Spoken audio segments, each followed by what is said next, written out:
ইমাম সাহেব, এই ইমাম সাহেব। আসসালামু আলাইকুম সভাপতি সাহেব।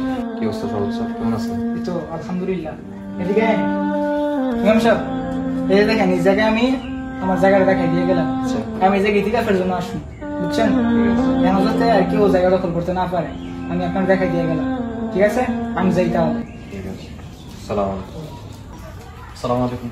ভাই ভালো আছেন? আলহামদুলিল্লাহ ভাই ভালো। এই যে ইতিকাফের জন্য জায়গা রেডি করে রেখে গেলাম, বুঝছেন? কিছুদিন আগে মাত্র হজ করে এলাম। মানে যদি ইতিকাফ না বই তাহলে মানুষ কি কইবে, মানে বুঝেন না? ইতিকাফ করবো তো মানুষ আমার বালা কইব, আমার সব বুঝছেন না? আমার এক দিলে দুই ভাগে মারা যেতেছে। আসলে আপনার বুদ্ধিটা অনেক সুন্দর। আপনার মতো বুদ্ধি থাকলে আমি আপনার সব হইতেছে, আবার গ্রামের মানুষ আপনাকে ভালো বলতেছে। আচ্ছা যাই হোক ভাই, থাকে না। আলহামদুলিল্লাহ। সভাপতি সাহেব, এটা আপনি কি বলতেছেন? কেন ইমাম সাহেব, কি বললাম আমি?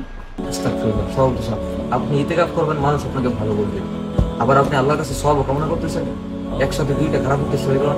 আল্লাহ রাসূল সাল্লাল্লাহু আলাইহি ওয়াসাল্লাম আমাদের বলেন, যে ব্যক্তি লোক শোনানোর জন্য কোনো ইবাদত করলো, আল্লাহ সুবহানাহু ওয়া তাআলা তাকে কিয়ামতের দিন শুনিয়ে দিবেন। তো আরো বলেছেন যে কোনো ব্যক্তি যদি লোক দেখানোর জন্য ইবাদত করে, আল্লাহ সুবহানাহু ওয়া তাআলা তাকে কিয়ামতের দিন দেখিয়ে দিবেন, অর্থাৎ সকলের সামনে তাকে অপমান করবেন এবং দুঃখজনক খারাপ শাস্তি দিবেন। সভাপতি সাহেব, যে ব্যক্তি আল্লাহকে সন্তুষ্ট করার জন্য এবং মানুষকে সন্তুষ্ট করার জন্য ইবাদত করে, তার ইবাদত তো ধ্বংস, তার ইবাদত হবে না। সভাপতি সাহেব, এত সুন্দর ফজিলতপূর্ণ ইবাদতের সাথে আপনি লোক দেখানোর জিনিসটাকে একত্রিত করতেছেন, যে কারণে আপনি সুন্দর ফজিলত থেকে আপনি বঞ্চিত হবেন। আপনার উচিত এগুলো থেকে বিরত থাকা। আর ইমাম সাহেব, আমি তো পুরো সব থেকে বঞ্চিত হয়ে যেতে নিছিলাম। ভালো হয়েছে যে আপনি আমার এই বিষয়টা বুঝাইলেন।